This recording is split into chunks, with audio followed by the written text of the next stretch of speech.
दोस्तों, only super quiz YouTube channel में आपका हार्दिक स्वागत है।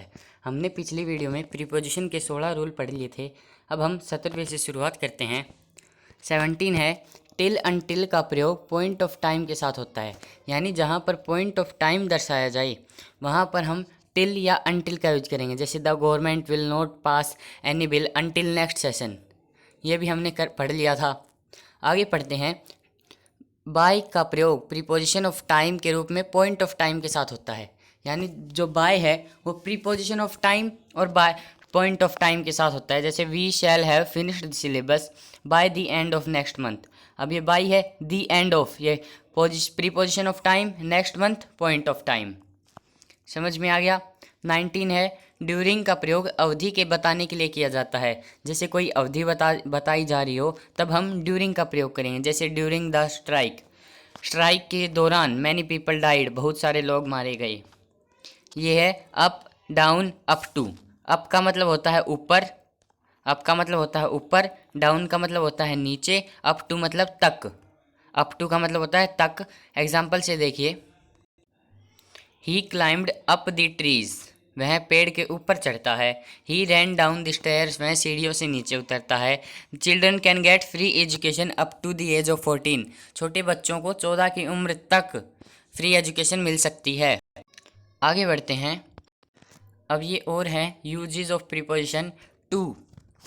ये टू है, टू का प्रयोग लक्ष्य के लिए किया जाता है। जैसे कोई डेस्टिनेशन दी गई हो उसके लिए हम टू का प्रयोग करेंगे। जैसे Ram is going to college, send him to school. समझ में आ गया। जब कोई लक्ष्य दिया गया हो, कोई डेस्टिनेशन दी गई हो, तब हम वहाँ पर टू का यूज करेंगे। टुवार्ड्स, टुवार्ड्स का अर्थ है की ओर, इन द डायरेक्शन ऑफ, यह दिशा बताता है न कि लक्ष्य।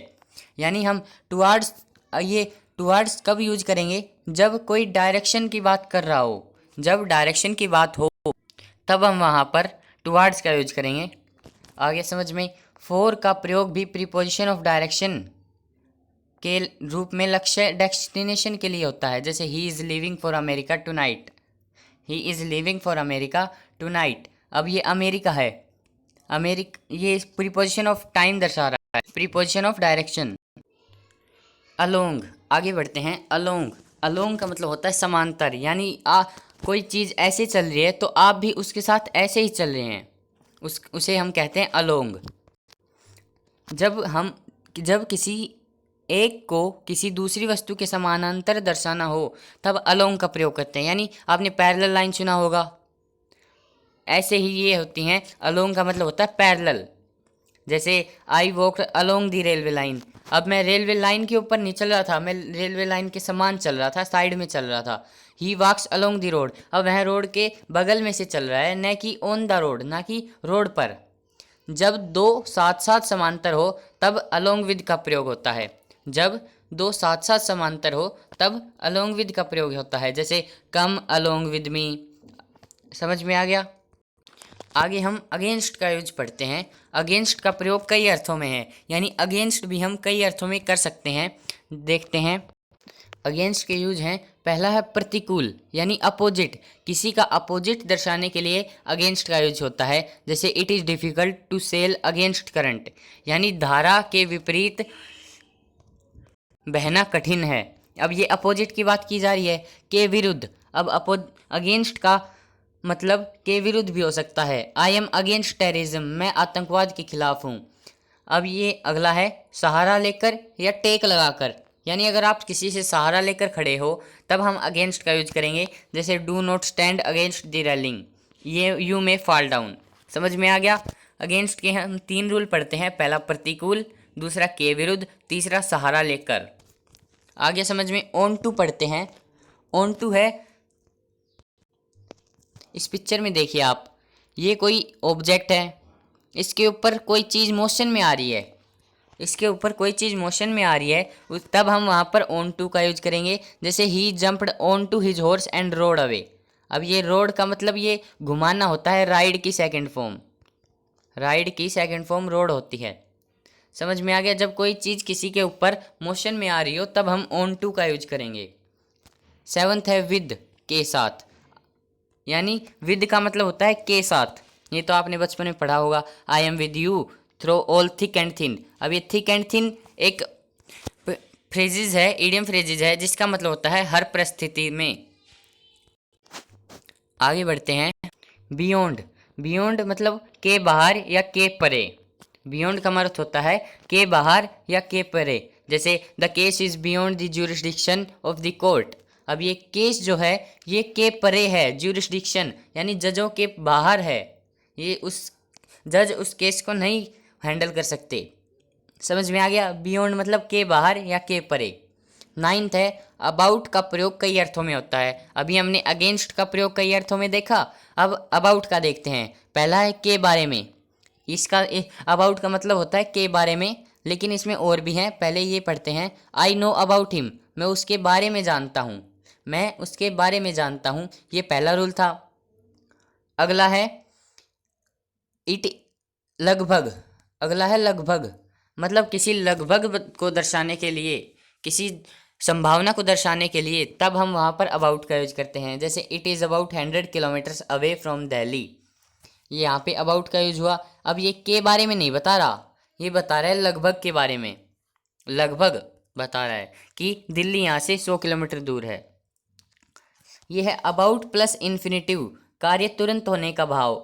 अबाउट प्लस इन्फिनिटिव यानी इन्फिनिटिव क्या होता है? इन्फिनिटिव के दो टाइप होते हैं, टू और बेयर इन्फिनिटिव। ये एक वर्ब है, वर्ब की टाइप है इन्फिनिटिव। तो आप इतना समझ लिए, इसके दो टाइप होते हैं, टू और बेयर। बाकी मैं वर्ब के चैप्टर में पढ़ाऊंगा। अब ये है अबाउट प्लस इन्फिनिटी यानी कार्य तुरंत होने का भाव। जैसे I am about to start a new lesson, अब ये टू है, ये इन्फिनिटिव है।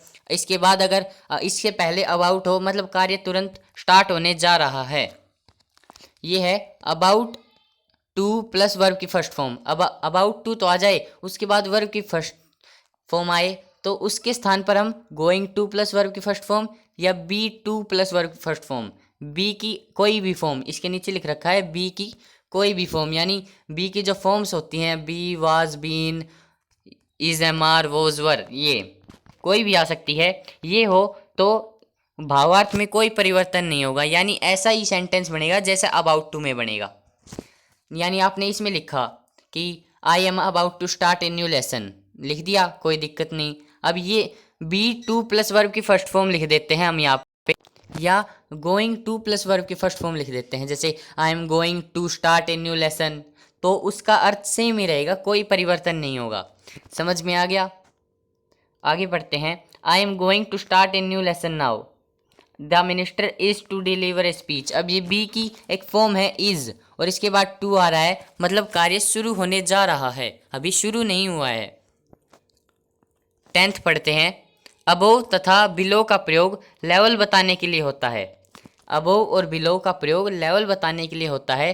किसी मानक, स्टैंडर्ड, स्तर या चिन्ह, मार्क के ऊपर अबोव का प्रयोग करें और उससे नीचे बिलो का प्रयोग करें। जैसे the river was flowing above the danger level. अब इसका लेवल बताया जा रहा है, हम मानक के लिए यानी स्टैंडर्ड के लिए, स्तर लेवल के लिए, या चिन्ह मार्क के लिए अबोव का यूज करते हैं। His English is below average, अब इसका स्तर बताया जा रहा है। The selling price of every commodity in the multiplex is above MRP, ये इसमें मार्क बताया जा रहा है। The score was below 100 when the last batsman was declared out. आगे समझ में इतना याद रखना है, अबोव और बिलो का प्रयोग लेवल बताने के लिए होता है। आगे बढ़ते हैं। ऑफ। ऑफ का प्रयोग निर्जीव का अधिकार दर्शाने के लिए किया जाता है, यानी कोई निर्जीव वस्तु है उस पर उसका अधिकार दर्शाने के लिए। जैसे टेबल्स वुड नहीं कहेंगे हम, टेबल्स वुड कहेंगे तो गलत हो जाएगा, would of table. Chairs lag, ये गलत हो जाएगा, लैग ऑफ चेयर। आ गया समझ में? ऑफ का प्रयोग हम निर्जीव का अधिकार दर्शाने के लिए करते हैं। ऑफ का प्रयोग विभिन्न अर्थों में होता है। अभी ऑफ के भी बहुत सारे यूजेस हैं। पहला है स्रोत, ओरिजिन, यानी कोई चीज़ कहाँ से है। He comes of A royal family, यानी वह शाही खानदान से है, शाही परिवार से है। ऑफ मतलब वह कहाँ से है, स्रोत बता रहा है कि वह शाही परिवार से है। ही कम्स, यह है बीमारी से मरना, बीमारी से मरना डाई ऑफ, कारण से मरना डाई फ्रॉम। ये आपको याद रखना है। अगर कोई व्यक्ति बीमारी से मरा है तो डाई ऑफ लगेगा, और कोई किसी कारण से मरा है तो डाई फ्रॉम लगेगा। जैसे ही डाइड ऑफ कैंसर, अब कैंसर एक बीमारी है तो ऑफ का यूज होगा। ही डाइड फ्रॉम थर्स्ट, अब ये प्यास के कारण मरा है, ना कि प्यास से मरा है, प्यास के कारण मरा है, इसलिए हम फ्रॉम का यूज करेंगे। अब और है, ऑफ का प्रयोग हम संबंध दर्शाने के लिए करते हैं। ऑफ का प्रयोग संबंध यानी रिलेशन, जैसे the problems of Delhi, Delhi की समस्याएं। अब ये समस्याएं हैं, किसकी हैं? दिल्ली की। ये कौन बता रहा है? ये ऑफ बता रहा है, उसका संबंध बता रहा है समस्याओं का दिल्ली के साथ। आगे बढ़ते हैं। ऑफ से अलगाव, सेपरेशन का बोध होता है। ये जो डबल ओ के बाद डबल एफ लग जाएं तो इससे अलग होने का भाव होता है। जैसे keep the dog of the flower beds, यानी कुत्तों को फूलों वाले बिस्तर से दूर रखो। ऑफ से अलगाव का बोध होता है। बिहाइंड मतलब पीछे। The police are running behind the thief, police. अब ये बताइए पुलिस के बाद आर का यूज क्यों हुआ? ये तो सिंगुलर है। आप कमेंट में इसका आंसर लिखिए, पुलिस के बाद आर का यूज क्यों हुआ। आगे बढ़ते हैं। सी हिड बिहाइंड दी कर्टेन में है, पर्दे के पीछे छुप गई। कर्टेन का आंसर है कर्टेन को हिंदी में कहते हैं पर्दा। ये आपका समझ में आ गया होगा। बिहाइंड का मतलब पीछे, ऑफ मतलब अलगाव। अब कुछ और प्रीपोजिशन पढ़ते हैं। ये यहाँ से है, प्रीपोजिशन के बाद ऑब्जेक्टिव केस का प्रयोग होता है, यानी जो प्रीपोजिशन है उसके बाद हम ऑब्जेक्टिव केस का प्रयोग करेंगे। ऑब्जेक्टिव केस मैंने पिछली वीडियो में बताया था, आई माई मी होते हैं, आई माई मी। तो ये तो होता है नॉमिनेटिव केस आई, माई होता है पॉजिटिव केस, और मी जो होता है वो होता है ऑब्जेक्टिव केस। तो प्रीपोजिशन के बाद ऑब्जेक्टिव केस आएगा। एग्जाम्पल में देखिए, I do not depend on him, on के ओन प्रीपोजिशन है, इसके बाद objective case. She relies on me, on preposition है तो मी का यूज होगा, ऑब्जेक्टिव केस का यूज होगा। समझ में आ गया? और पढ़ते हैं।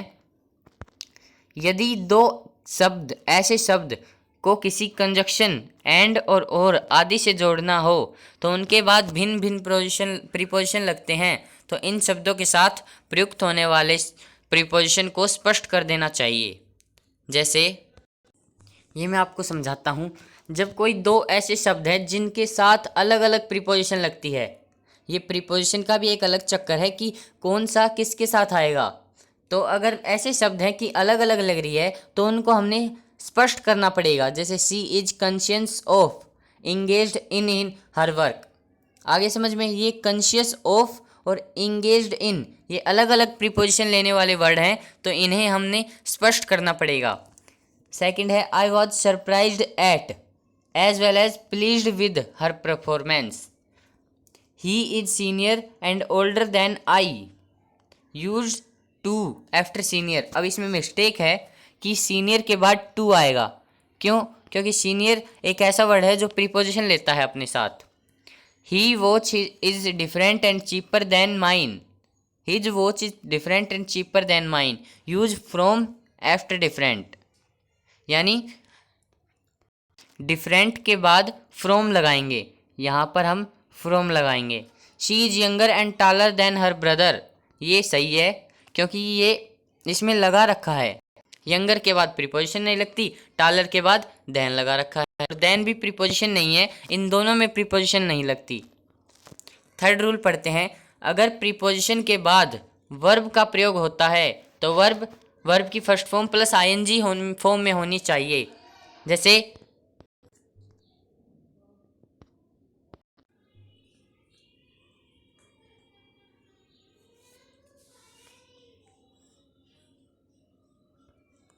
यानी अगर प्रीपोजिशन के बाद वर्ब का यूज हो रहा है तो वो वर्ब की फर्स्ट फॉर्म प्लस आईएनजी होगी, यानी जीरंड फॉर्म में होगी। समझ में आ गया? आगे बढ़ते हैं। He is afraid of going out after sunset.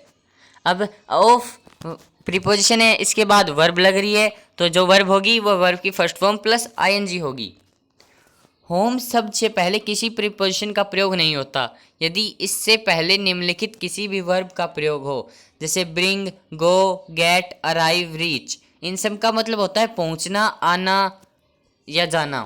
गो का मतलब जाना, अराइव पहुंचना, रीच पहुंचना, गेट पाना, ब्रिंग लाना। इनसे पहले अगर होम शब्द से पहले ये शब्द आपको मिल जाएं तो किसी भी वर्ब, कोई भी प्रीपोजिशन का यूज नहीं होगा। जैसे I went home by car, अब होम के बाद ये बाय प्रीपोजिशन का यूज हुआ है। क्यों? क्योंकि इससे पहले ना ब्रिंग है, गो, गेट, अराइव, रीच ये नहीं है। और कोई हो तो लग सकता है, अगर ये है तो बिल्कुल नहीं लगेगा। नोट, किंतु यदि होम के पहले कोई पॉजिटिव केस यानी आई, माई, मी, इसमें माई पॉजिटिव केस है, के एडजेक्टिव जैसे my, your, his, her, our, their, ये पॉजिटिव केस के एडजेक्टिव हैं। या नाउन के साथ एस, यानी अगर किसी नाउन के साथ एस लग रहा है, आदि का प्रयोग हो तो होम के पहले टू का प्रयोग होता है। यदि होम के पहले कोई पॉजिटिव केस यानी ऐसे शब्द मिल जाएं या कोई नाउन के साथ ऐसे मिल जाए, तब हम वहाँ पर टू का यूज करेंगे। I went to his home, अब ये हिज है, इससे पहले प्रीपोजिशन का यूज हुआ क्योंकि हिज आया। I decided to go to Ram's home, अब होम से पहले नाउन के साथ ऐसे लग रहा है, तब हम यहाँ पर प्रीपोजिशन का यूज करेंगे। ये है कुछ word: stress, emphasis, investigate, comprise, accompany, considered, violate, pervade, precede, succeed, invade, resist, enter, eschew, direct, join, sign, affect, ensure, board, discuss, describe, reach, order, tell, demand, attack, control, resemble और ridicule. ये बस आपको एक बार दोबारा पढ़ लेने हैं, ये आपको याद करने की भी ज़रूरत नहीं है, आपके माइंड में अपने आप आ जाएंगे। और इनके बारे में देखिए, जब ये वर्ब एक्टिव वॉइस में प्रयोग किए जा रहे हों, जब ये वर्ब एक्टिव वॉइस में हो तो इनके बाद प्रीपोजिशन का प्रयोग नहीं होगा। ये वर्ड हैं, मैं आपको फिर से पढ़ के बता देता हूँ: stress, emphasis, investigate, comprise, company, consider, violate, pervade, precede, succeed, invade, resist, enter, eschew, direct, join, sign, affect, ensure, board, discuss, describe, reach, order, tell, demand, attack, control, resemble and ridicule. ये verb हैं, तो अगर active voice में इनका use हो रहा है तो इनसे पहले प्रीपोजिशन का यूज नहीं होगा। जैसे द टीचर एम्फेसिस, अब ये वर्ड आ गया, इससे पहले यूज नहीं हुआ। इससे बाद हुआ है ओन, तो इसको हम छोड़ देंगे। I have order for a cup of tea, order आ गया तो फॉर हट जाएगा। I shall discuss about the problem with you, about हटा देना है यहाँ पर क्योंकि डिस्कस ये वर्ड आ चुका है। ही described about the incident in his story, अब इसमें आप मिस्टेक बताइए, इसमें कहाँ पर मिस्टेक है? अब ये डिस्क्राइब्ड आ गया तो ये अबाउट को हटा देंगे हम। समझ में आ गया? डिस्क्राइब के बाद कोई भी प्रीपोजिशन का यूज़ नहीं होता है जब ये एक्टिव वॉइस में हो, लेकिन पैसिव में हो तो यूज होगा। सिक्स्थ है संवाद यानी कम्युनिकेशन, जो हम बातचीत करते हैं में प्रयोग किए जाने वर्ब जो किसी कर्म ऑब्जेक्ट से पहले आता हो के साथ टू का प्रयोग न करें। ये वर्ब है, यानी जो वर्ब ये ऊपर वाला रूल था ऐसे ही है, इन वर्ब के साथ टू का प्रयोग नहीं करना चाहिए। Advice, tell, ask, beg, command, encourage, request, inform, order etcetera, यानी इनसे पहले हमें टू का यूज़ नहीं करना है। I advise to him to go, ये टू गलत हो जाएगा, यहाँ पर हमें टू को छोड़ना पड़ेगा। I informed to the police of the accident, अब ये टू हटा देंगे हम।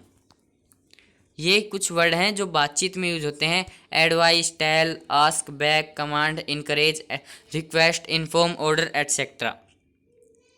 सेवंथ पढ़ते हैं से, सजेस्ट या प्रपोज, कहना, बताना या प्रपोज का मतलब ये बताना ही होता है, के बाद टू प्रीपोजिशन का प्रयोग होता है यदि इसके बाद ऑब्जेक्ट के रूप में कोई व्यक्ति का प्रयोग हो। यानी इसके बाद टू का यूज होगा कब? जब कोई व्यक्ति की बात की जा रही हो, जैसे you suggested to him that he should leave the place. अब टू के बाद ये किसी व्यक्ति की बात की जा रही है, हिम, किसी के बारे में बताया जा रहा है, तो इसलिए टू के बाद हम हिम का प्रयोग करेंगे, यानी ये टू का प्रयोग करेंगे। ये देखिए, you said to me that she would help me, you said to me she would help me, ये टू के बाद ऑब्जेक्ट के रूप में कोई व्यक्ति का प्रयोग हो रहा है तो हम टू का यूज करेंगे। अब आप पूछोगे कि सर इसमें तो सैड है ही नहीं, आपने कैसे करवा दिया?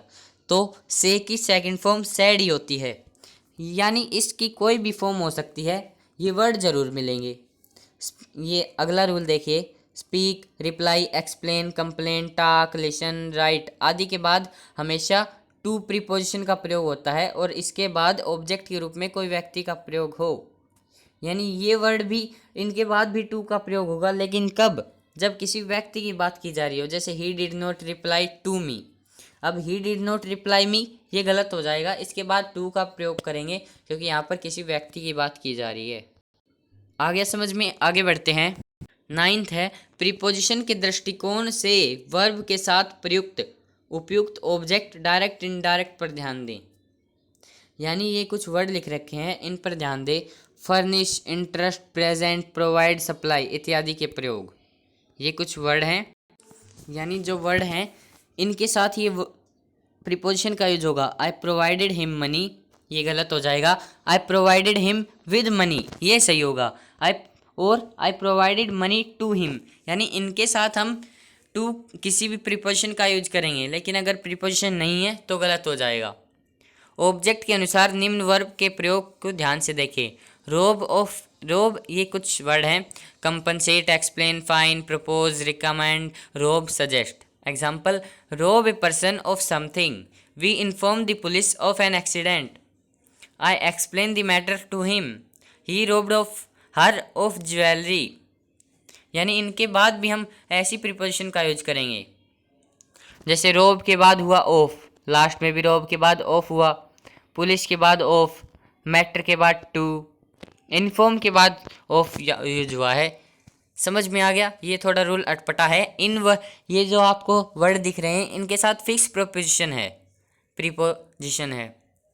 अब आगे बढ़ते हैं। सम फ्रेज प्रीपोजिशन, यानी कुछ जो फ्रेज में यूज होती हैं प्रीपोजिशन वो पढ़ते हैं। अकॉर्डिंग टू मतलब के अनुसार, the terms and condition, according to the terms and condition, he will have to finish it in 2 days। यानी ये तो आपने हिंदी बना ली होगी, के अनुसार। अकॉर्डिंग टू का मतलब होता है के अनुसार। बाय डिंट ऑफ, यानी बाय डिंट ऑफ एक फ्रेज है जिसका मतलब होता है के बल पर। I passed the exam by dint of hard work. In case of, अगर, इन केस ऑफ का मतलब होता है अगर। In case of emergency call so, यदि इमरजेंसी हो, अगर इमरजेंसी हो तो 100 नंबर पर कॉल करो। इन बाय विर्च्यू ऑफ, यानी केवल पर, ये बिल्कुल वैसे ही है, by dint of, by virtue of. The जज can pass the order by virtue of his powers, यानी जज अपने ऑर्डर के बल पर बिल पास कर सकता है। ओविंग टू, ओविंग टू का मतलब होता है के कारण। ओविंग टू का जो मतलब होता है के कारण। ओविंग टू एवं ड्यू टू अर्थ में एक ही है, यानी ओविंग टू का मतलब भी के कारण, ड्यू टू का मतलब भी के कारण, लेकिन इनमें जो अंतर है वो देखिए। वाक्य की शुरुआत ओविंग टू से करें, ड्यू टू से नहीं। यानी किसी वाक्य की शुरुआत करनी हो तो आप ओविंग टू से करेंगे, ड्यू टू से नहीं। Due to heavy rains I could not come, owing to heavy rains I could not come. यानी ड्यू टू अगर आपने स्टार्ट में लगा दिया तो ये गलत हो जाएगा, ओविंग टू लगाएंगे तो सही माना जाएगा।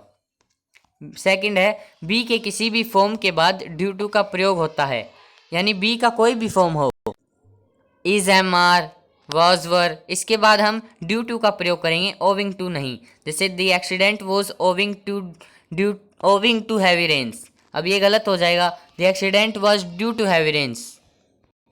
ये आपको समझ में आ गया होगा। ये अब पढ़ते हैं विद रेफरेंस टू, यानी के संदर्भ में। आपको किसी के बारे में बताना है, के संदर्भ में बताना है तो आप कहेंगे विद रेफरेंस टू। जैसे with reference to your letter, आपके पत्र के संदर्भ में, dated 27 July 2011, I hereby submit my reply. With reference to का मतलब होता है के संदर्भ में। इन ऑर्डर टू, ताकि, इन ऑर्डर टू का मतलब होता है ताकि। We vacated the premises in order to avoid litigation. In course of का मतलब होता है के दौरान, ये आपको याद रखने हैं। इन कोर्स ऑफ का मतलब होता है के दौरान। In course of time I faced many problems. On behalf of, on behalf of मतलब के स्थान पर। He came to receive the award on behalf of his brother. In course of का मतलब होता है के दौरान। In course of time I faced many problem. On behalf of के स्थान पर, he came to receive the award on behalf of his brother. Agreeably to के अनुसरण में। ये आपको बस याद रखने हैं, एक बार दोहराना है, आपको याद हो जाएंगे। एग्रीबली टू के अनुसरण में, agreeably to the terms of the agreement we will pay you 1 lakh. अब आप इसको ध्यान से नहीं पढ़ रहे होंगे, आप सोच रहे हैं ये क्या काम होते होंगे, लेकिन इनमें एरर बना दिए जाते हैं। जैसे इन ऑर्डर टू है, ये इन ऑर्डर ऑफ दे दिया जाएगा और यहाँ पे रख दिया जाएगा। अब आप पकड़ नहीं पाओगे, आपको याद रखना है इन ऑर्डर टू मतलब ताकि, ये आपको याद रखने हैं, ये इजी हैं। आगे बढ़ते हैं। ये कुछ है बाय मीन्स ऑफ यानी के सहायता से, बाय मीन्स ऑफ के सहायता से। He amassed a lot of money by means of sharp practice. For the sake of यानी के वास्ते। Save plants at least for the sake of your children यानी अपने बच्चों के लिए तो बच्चों के वास्ते पेड़ बचाओ। इन फेवर ऑफ यानी के पक्ष में। He voted in favour of his friend. In lieu of यानी के बदले में। He got 50,000 rupees in lieu of his claim. ये तो आपको याद करने पड़ेंगे। इन अकाउंट ऑफ यानी के कारण। On account of his negligence the company suffered heavy loss. In relation to यानी के संबंध में। There are some rules in relation to the organisation of match. ये 16 ही थे, इसमें से लगभग आपको याद हो गए होंगे, आप इनका स्क्रीनशॉट ले सकते हैं। आगे बढ़ते हैं। जैसे अब एग्जाम्पल देखिए, एग्जाम्पल से आपको क्लियर हो जाएगा। In acted according to your order. I acted according to your order, लेकिन अब इसको बदलना हो, I acted in accordance with your order. Mother Teresa had affection for all. Mother Teresa was affectionate to all. ये आपके preposition बदल रहे हैं, लेकिन सेंटेंस में कोई चेंज नहीं आ रहा है। He has ambition for fame. He is ambitious of fame. I am capable of doing hard work. I have capacity of doing hard work. I have confidence in my self. I am confident about myself. He had desired money and fame. He is desirous of money and fame. ये आपको याद हो गए होंगे, याद भी नहीं करने थे इनको, बस यानी ये बदल सकते हैं। तो आज की वीडियो इतनी ही, अगले पार्ट में हम इसकी एक्सरसाइज करेंगे। Thank you.